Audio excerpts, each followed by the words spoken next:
This story will make you question how one moment can destroy years of love. Listen closely because it's not just about betrayal, but about choices you can never take back. I always thought love was enough. For 6 years, I was certain that Ethan and I were the kind of couple who would survive anything. We weren't perfect, but we laughed at the same stupid jokes. We shared the same dream of owning a little house by the sea, and he knew how to calm me when my anxiety spiraled.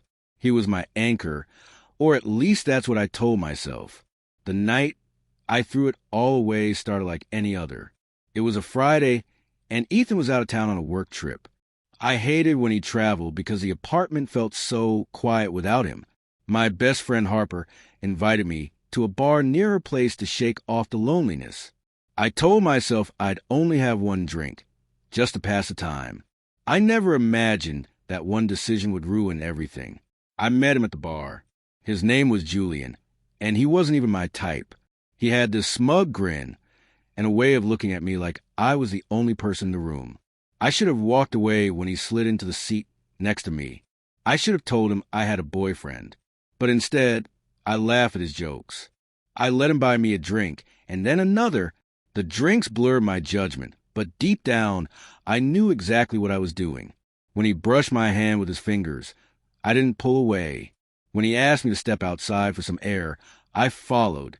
We stood there under the flickering neon lights, and for some reason I felt alive, like I was someone else, someone who didn't have to be the perfect girlfriend. And then I kissed him. Or maybe he kissed me first. I don't even know. The kiss led to an Uber ride. The Uber ride led to his apartment. And by the time the sun came up, I was lying in a stranger's bed, staring at the ceiling, feeling like I had just watched my entire life collapse. My phone buzzed with a text from Ethan. "Good morning, beautiful. I miss you already." I almost threw up. I left Julian's place without a word. On the way home, I convinced myself it was just a mistake. One night, a meaningless lapse in judgment. Ethan didn't need to know, right? What he didn't know wouldn't hurt him. But it wasn't meaningless, no matter how hard I tried to bury it.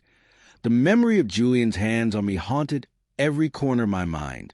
Ethan came back that Sunday, and when he kissed me hello, I flinched. He noticed. He always noticed. "What's wrong?" he asked. "Nothing." I lied, smiling too quickly. For weeks, I tried to act normal. I told myself I could forget Julian if I just tried hard enough. But guilt has a way of rotting you from the inside out. I started pulling away from Ethan, snapping at him over nothing, avoiding his touch. He thought I was stressed from work, and maybe part of me wanted him to believe that.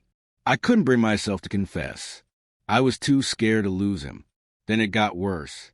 One night, Harper called me and said she'd seen me leaving the bar with Julian. "Are you okay?" she asked carefully.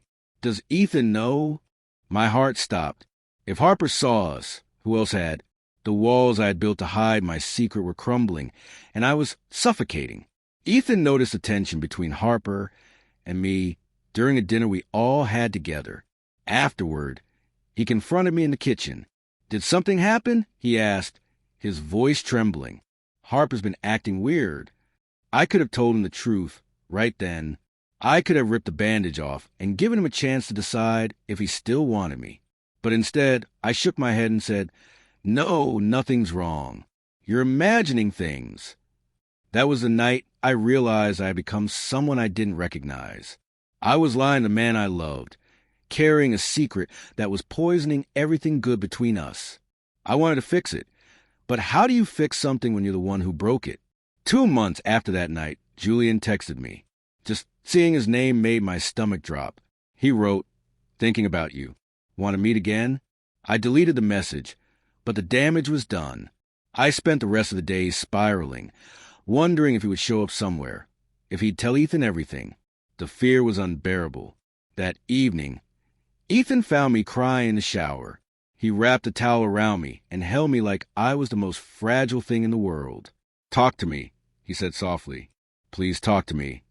And just like that, the words spilled out. I told him everything. The bar, the kiss, the night at Julian's apartment. I expected him to scream, to throw me out, to hate me, but he didn't. He just stood there, his face pale, his hands trembling. Why? He whispered. Was I not enough? There's no answer to that question. There's nothing you can say to justify betrayal. I tried to explain that it wasn't about him, that it was my own weakness, my own stupid need to feel something different. But the more I spoke, the more I realized how pathetic it all sounded. Ethan packed a bag that night. He didn't yell or slam the door. He just looked at me with this hollow expression and said, I need to think. That was 6 months ago. We haven't spoken since. Sometimes I replay that night in my head, trying to understand why I let it happen. I had years of love, trust, and memories with Ethan, and I threw it all away for a moment that wasn't even worth remembering. But I can't forget it. I can't forget the way that single mistake burned everything down. If I could go back, I'd stay home that night. I'd ignore Harper's text, ignore the loneliness, ignore the stupid need for attention. But I can't go back. All I can do is live with the wreckage I created. One moment of weakness can destroy years of love.